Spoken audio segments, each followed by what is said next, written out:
pens up.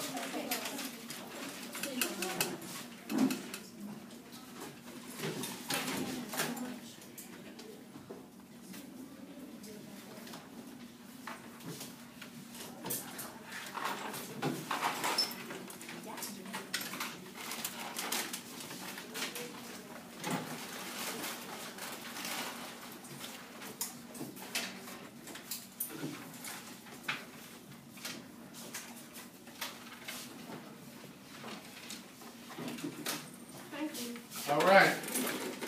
So this was review material. I would hope that we didn't have much trouble with this.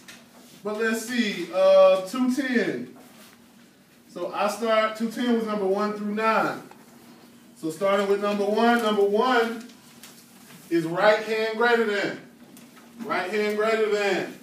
Number 2 is left hand less than.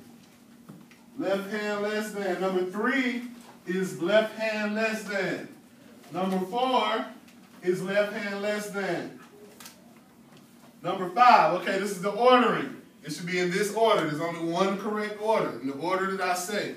Number 5 is 1/2, 5/8, 3/4. 1/2, 5/8, 3/4. Number 6 is 3/5, 7/10, and 3/4. Number 7 is 1/4, 1/3, 3/8. Number 8 is 2/5, 4/9, 11/15. All right, and number 9, the answer should be Pete. Pete had the most marbles. All right, going to the next page, 218. 218, we're going to do 50 plus you, 56 through 59. Okay, number 56. Number 56 is right hand greater than. Number 57 is also right hand greater than. Number 58, ordering, is 3/8, 2/3, 7/8. 59 is 3/12, 1/3, 3/12, 1/3, 4/6. All right, then going to page 122.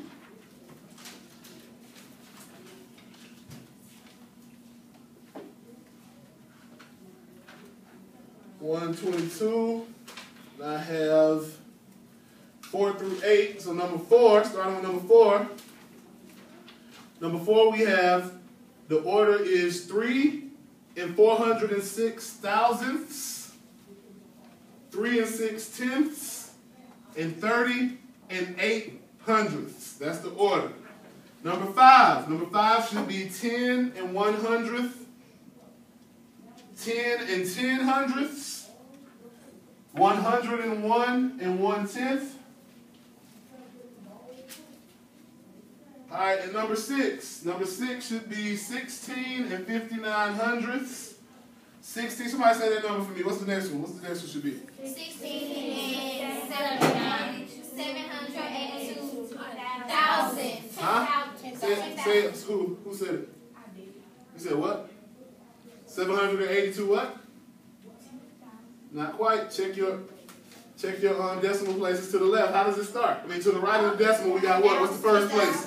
What's the first place? Tenths. Then what's next? Hundredths. And then what's the third one? Thousands. Now, how many digits would be 10,000? I would add one. One more. Right. So we only got 3 digits, so we're still in the thousands. So it's 16, 7. Yes, 16 782 thousandths.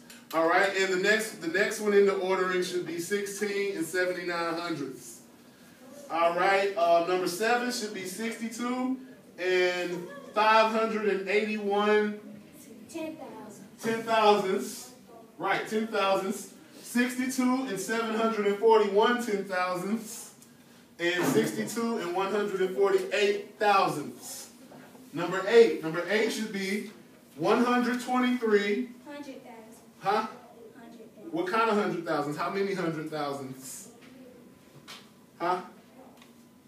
How many? You're right. You're right about the place value. How many? 5. 500, no, it's some more numbers right there. So it should be 123 and what? 5,745 10,000ths. That's the first one. The next one should be 122 and 5,749 10,000ths. And then the next one should be 132 and 5,628 10,000ths. And then last but not least, page 152. 152.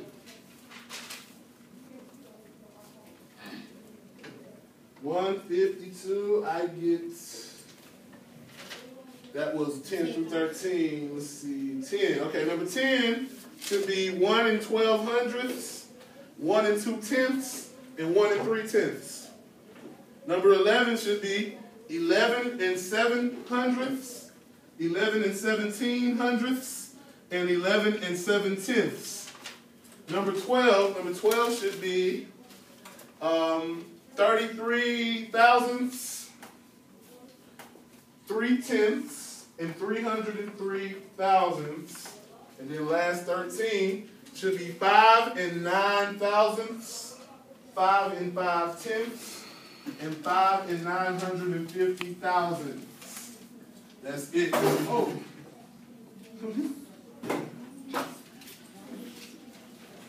And that's all out of 28. That's 28 problems.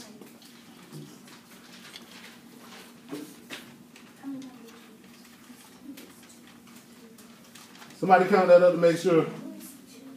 How many of those in all?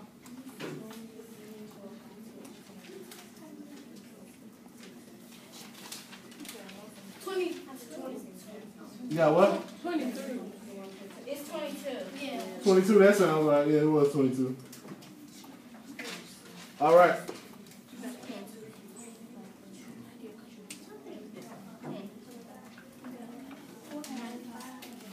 All right, there are your grades. Yes, Renee. Huh? Uh-oh, that's going to be wrong. I don't know what pages those are. 210 wasn't on the homework. Did we do 210? Yeah. Oh, okay, yeah. So those are right. I guess, yeah. Those, what she got there is cool. She's going to have to miss for the next page.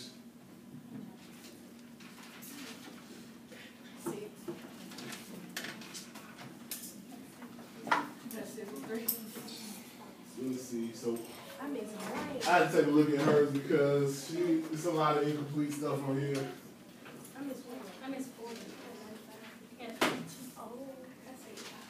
Yeah, Angela, I had to grade this one on my.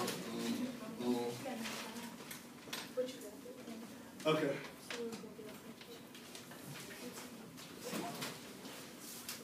Denise, don't get up out your seat again.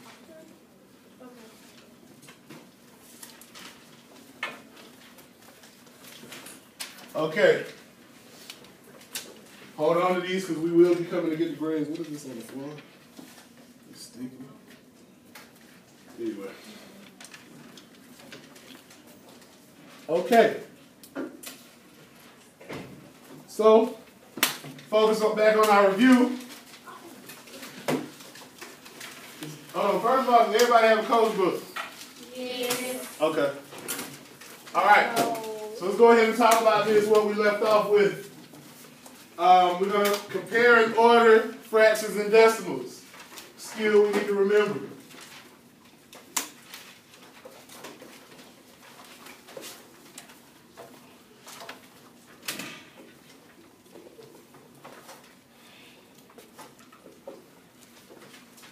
All right.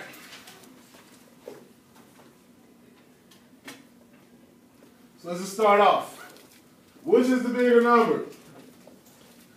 7 ninths or 2 ninths? 7 ninths. 7 ninths. You say 7 ninths? Why you say 7 ninths?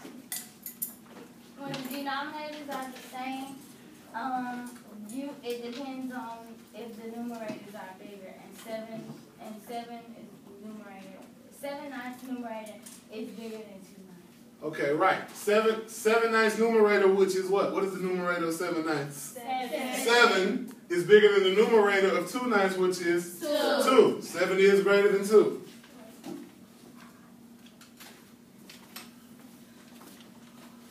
So, of course, that's just a fact that I want you to write down in your book, in your notes.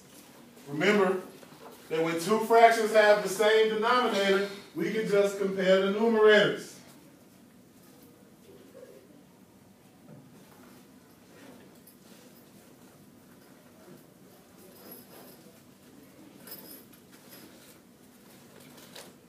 Always.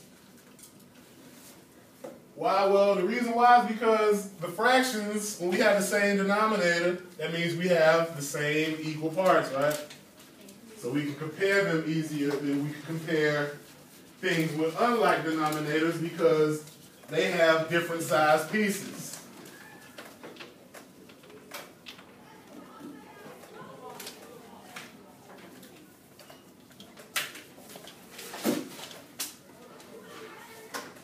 All right. Compare the fractions 7/9 and 5/8 on your paper. Who remembers how to do this? Huh? Who remembers? Yeah, so at this point, had a student who wanted to compare two fractions using a non-standard method, and what we previously learned was to do it using the least common multiple concept. And what she actually brought to the table was to turn the fractions into decimals and compare them that way. And I made sure that she knew that she was not incorrect. And what actually happened was we ended up doing it both ways on the board. And I find this incident to be critical because it really showed me that there were students who could see multiple representations of these objects that we're working with. So being that this was a review exercise and the CRCT was coming up, it really made me, it made me feel good that, they actually were able to make that connection. And, well, she was able to make that connection, but I'm sure if she was able to do it, then she's not the only one who was able to make that connection. So that's critical incident number 1. You tell me is the biggest common multiple between two numbers. I can give you a number that's always bigger than that. So we're confused a little bit. So what are we looking for, Renee? The least common multiple. Right, we're looking for the least common multiple. So that's 2 ways. Okay, somewhere around here we began to lose sound. I believe that Miss Jones had her finger over the input device, and we weren't able to get sound. The sound sounded muffled, so I think that her finger was actually covering the microphone. So we're going to be out of sound for, I think, about 2 minutes.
Okay, so where are we? Who's able to finish? Good. Although, hold on.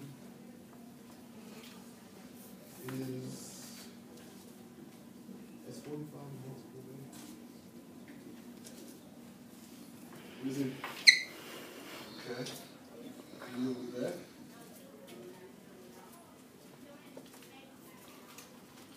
Okay. We got a couple more. All right. Cool.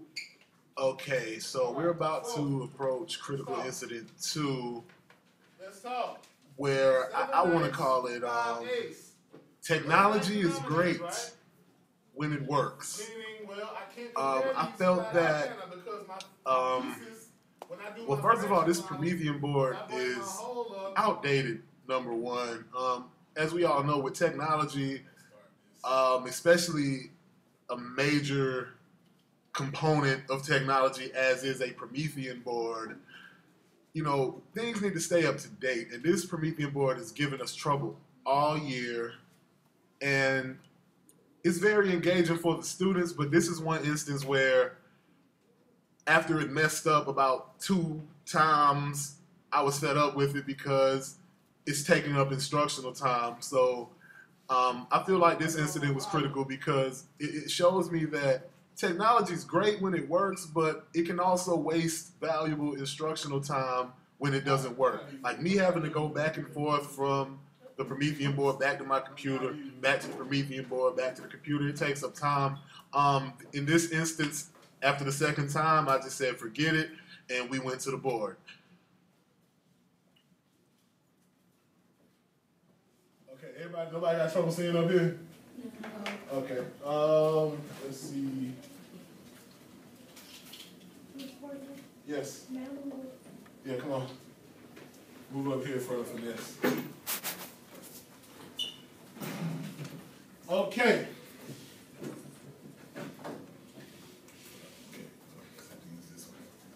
All right, so we got what? 7 ninths. And 5/8. And what? 5/8. 5/8. Okay, one way we said to do it was what? Okay, so critical incident 3. How do we write a fraction as a decimal? This is where we start dividing 2 numbers, and seeing this on video and actually being in the moment, the comparison between those 2 events is very interesting because I like to think that I'm very precise or, you know, very careful in the vocabulary that I use. But here, when we're talking about division of numbers, instead of saying factors, instead of using factors and, you know, precise vocabulary, I actually said the phrase go into on numerous occasions, and I never noticed that I say that. But I say it because the students say it so much, and now I'm starting to see that should be a correction. I shouldn't ask them how many times will a number go into another number, because there could be a lot more connections made between, you know, factorization and division, because one of the biggest things I stressed to them this year was about making the connection between divisors and factors, knowing that they're the same thing, you know, connecting multiplication with division, you know, and doing that sort of thing. And here I am telling, you know, saying go into. I really don't like that, so that's something that I need to work on. I definitely don't want that to become a part of my practice, so I would like to work on that a lot more. 8 going to 20? Yeah. How many times? 2. 8 times 2? 16. 16? Regroup. 2, 1, okay? 4. Well, 8 going to 4? No. Well, 8 going to 40? Yes. How many times? 5 times. 8 times 5? 40. 40. What do I get? 40 minus 40? 0. We're done? Yes. So I get 625 thousandths. 625 thousandths. Okay. Well, which one is bigger? What's the process that we go through to find out which one is bigger? Line them up. Line them up. So let's line them up. So I got 625 thousandths over here. I'm just gonna put 777 below that, right? Yes. But I couldn't keep going forever since this is a what kind of decimal? Right. Repeating decimal. Now we go by what? How do we compare? We compare by what? The ones, tens, and what are those called? Sides. Good. Okay, so starting here, 6 and 7, are they the same or are they different? They're different. So I can go ahead and take a look at these. So which one is greater? 7. So the number that is represented by 777 repeating, which is what? This one. This one is the bigger number. So the mouth eats him. So greater than. 7/9 is greater than 5/8. Good. Okay, what about the other way? Least common multiple, right? So let's find it. What's the least common multiple? 72. Least. 72? Yes. Is that because 9 times 8 is 72? No. It's not? Why is it? Well, this is a trick. Well, it could be a way. This is a trick. I mean, 9 times 8 is 72, but does that always work when we find the least common multiple? No. You want to know why this works? I'll just tell y'all since y'all about to take the CRPT anyway. How does this work? 9 factors. Let's do the prime factorization of 9. 3 times 3. 3 times 3. Prime factorization of 8 is what? 4 times 2. 4 times 2. Am I done? Are all of my numbers here prime? No. No. So what else? 4 times 4. So what? I can break down 4 is composite, so I can break it down, right? 2 times 2. So I got 3, 3. Then I got 2, 2, 2. What do you notice the difference between 9 and 8 when it comes to prime factors? What's the difference? Okay. Critical incident number 4. Notice the young lady that's nearest me in the turquoise shirt. She was watching the board, but at this point, she is not paying attention. And I'm so engulfed in the energy of the students who are giving me feedback and, are engaged in the lesson. I'm not even noticing that she is not paying attention at all. I have no idea what she's doing right now. No clue. But there's no way that she can be writing down something that I'm doing without looking at the board. So I'm losing her there, and that's something that I have to work on diligently. I'm very attracted to when the students are giving me feedback, and I get so deep into the lesson and into the engagement that I don't notice when 1 or 2 students don't pay attention. And that's something that I have to pay attention to, because the rest of the students might be learning, but she's not. And it's the teacher's job to ensure to the best of their ability that all students are learning. And now she just turned back to the board. I have no clue what she was doing before then, but it seems to me as if she just wasn't paying attention. I believe you now. Okay, so 72 is the LCM. Well, so let me come over here and write 7/9 and 5/8 again. 7/9, 5/8. Okay, so my LCM is 72. So I want 72 to be my what? My denominator. So over here, don't forget, these are fractions. They're still ratios, right? I can scale them up and down. So if I want this denominator to be 9, what do I need to multiply by? 8. 8. Can I do it just on the bottom? Right. You want to know why? 8 over 8. What is 8 divided by 8? 1. What is 1 times anything you multiply by? It's itself, right? So when I do this, this means that this is legal, because all I'm doing is multiplying by 1, right? This is 7/9 times 1, but it's 1 in the form of 8 over 8, which helps us out. So 8 times 7 is what? 56. 56. 9 times 8 is what? 72. 72. Okay, over here. I want my numerator to be 72. What do I need to multiply by? 9. 9 over 9. 9 times 5 is what? 45. 45 divided by 9 times 8? 72. 72. Okay, I have like denominators. Now what can I do? Since I have like denominators, compare my numerators. So what symbol goes in between? Greater than. Greater than. Somebody give me a reason. One person. Takira, why? Because if you look at both, 56 is bigger than 45. Okay, 56 is bigger. You got another word for that? It's greater. Right, 56 is greater than 45. So now I know that this is the symbol that goes between my numbers. And notice we did it 2 different ways and we still got the same thing. Good. So let's move.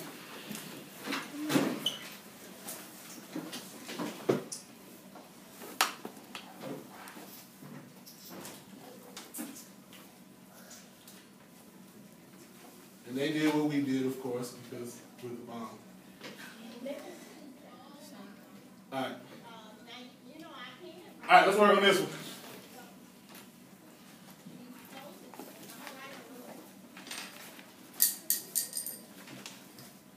Keep in mind, we got negative values now, so maybe we should take a look on our number line.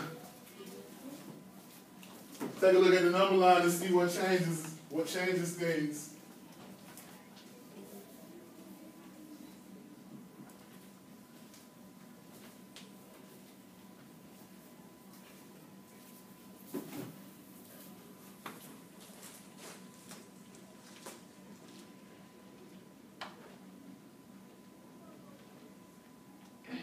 So with 2 negative numbers, how do we tell which one is smaller?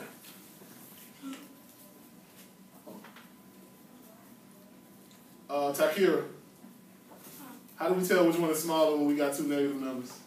You tell which one is the smallest because which one is farther to the left. Right. And is that just for negative numbers?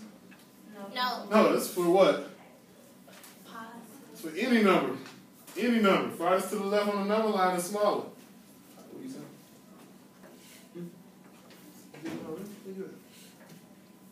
Remember now, these are negatives.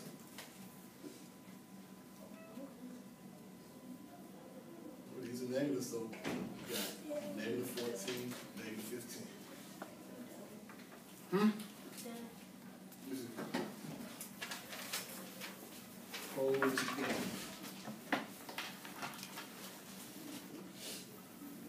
Okay. We'll see. Who's that behind me? Oh. Okay, we'll see. We'll see. Where you at? You doing this one?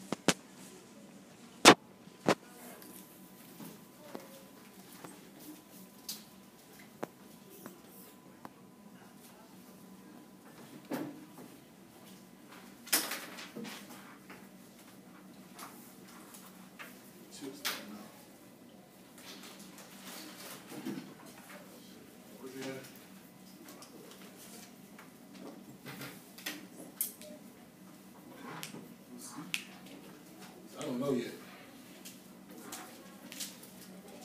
Okay. What's up? We'll see. All right.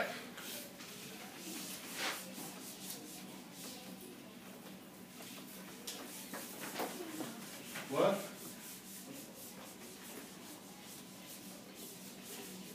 All right. Hands up, let's go. What do I have? Negative 2/5. And I have Negative 3/7. negative 3/7. Okay. So what's the first thing that I notice? They're negative. All right, they're negative. Okay, then what's the second thing I notice? They have different denominators. They have different denominators. So what am I going to do? Find you. Multiple. Right. So I'm going to find the least common multiple between 5 and 7, right? Yes. So, what do we normally do? We start with the bigger number, right? Yes. And then we just check against the multiples of 5. So 7 Where we at? 7. 7. Is 7 multiple to 5? No. 14 to multiple to 5? No. What's next? 21. 21 multiple to 5? No. 28. 28? No. 35. 35, yes, because it's 7 times 5. Ooh. What do we know? What do we know about the prime factors of 7 and 5? Huh? What are the prime factors of 7 and 5? The prime factors of 7 and 5. Prime factors of 5 is 1 times 5 and 7. Right. 1 times 7. Well, the main idea is what? 7 and 5 are prime numbers, right? Yes. So they're already just prime periods. So we already know that 7 times 5 is going to be the smallest number that is both a multiple of 7 and 5. Because they don't have any common prime factors. They're both prime. All right, so 35. So let's go. Over here, 5. My denominator is 5. What do I need to do to make it a 35? Times it by 7.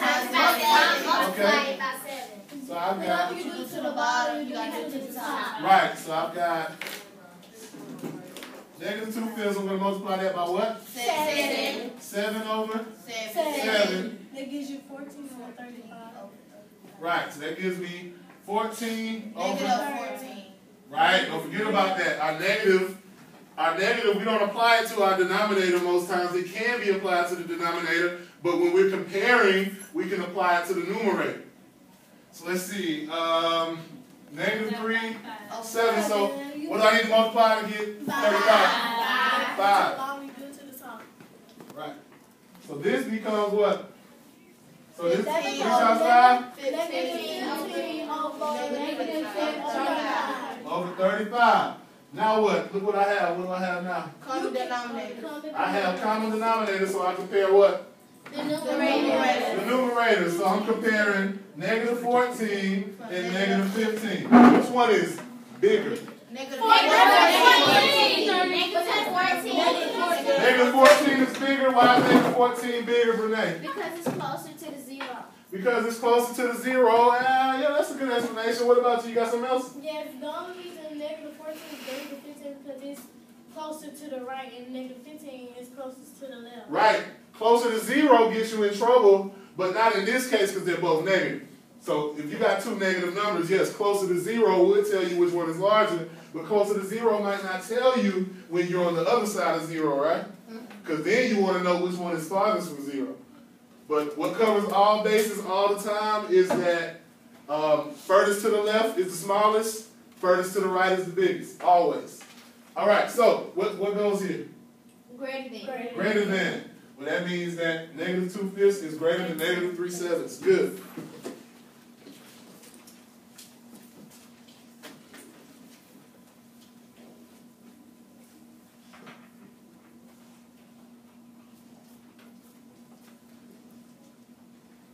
All right, let's take a look at some decimals.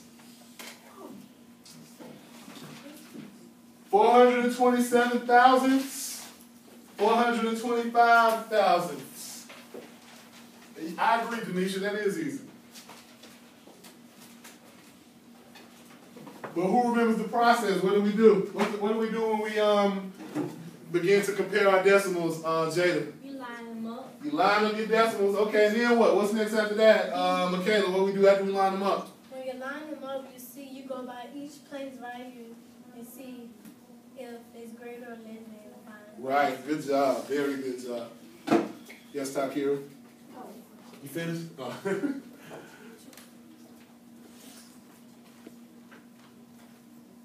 It is. Yeah. It is. All right. Where you at? You want the numbers down along? Yeah, you good. What? That look like a 2 though. All right, go ahead, Takira. Tell Miss Bird that you're missing very valuable PRCT prep time. I appreciate student government. Takira, you have your homework done? Oh yeah, that's right. Takira, we got a homework right here on the board.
things to be in patterns. We like to find things that make sense. Does it make sense for a fraction to be up there without those decimals?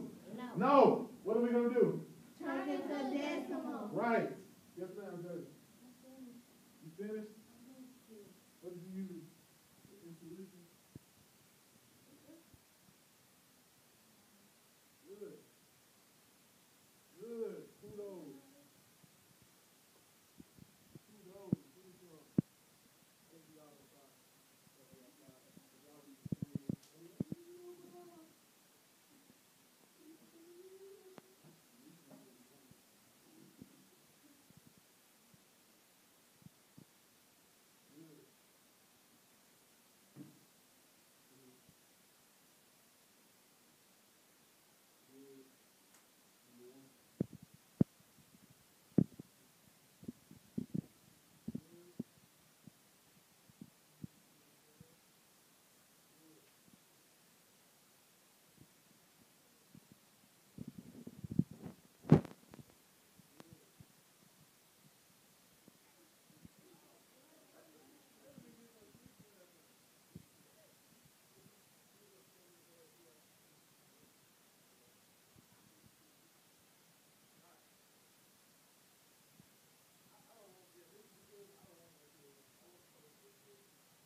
Starting off first, let's see, hold on. Page,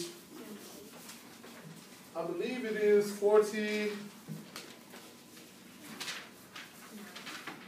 It's 49. 49. Lesson practice. So things to remember. Let's talk. Comparing decimals. Comparing decimals. What do you do? Somebody give me.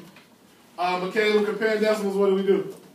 You line them up. Line them up. Okay, that's step one. Step two. Somebody. Shania. And then you look at the place values to see which one is the greatest, which one is the... Right. Look at them by place value to see which one has the greater number, which one has the least number. Comparing fractions, what do we do? Shatiri. Change it into a decimal. Change it into a decimal by doing what? How do we change it into a decimal? Shania. No, I don't want no more Shania. How do we change a fraction into a decimal? Somebody other than who I've already called on, Brittany. You can divide. You can divide the wait. Yeah, keep on. Keep on. You can use Uh-huh. yeah. TBO, we call it TBO. That's an acronym. That's just a way to help remember it. But what do? We take the denominator, so the top in, so the numerator in, the bottom out. So if the numerator is in, that means that the numerator is our dividend, right? Yeah. And our denominator is the divisor. And then you divide. Then you divide it. Amen. All right, let's see. So, page 49, go ahead and bust out 1 through 8. This shouldn't take longer than 10 minutes. I'm very confident in y'all.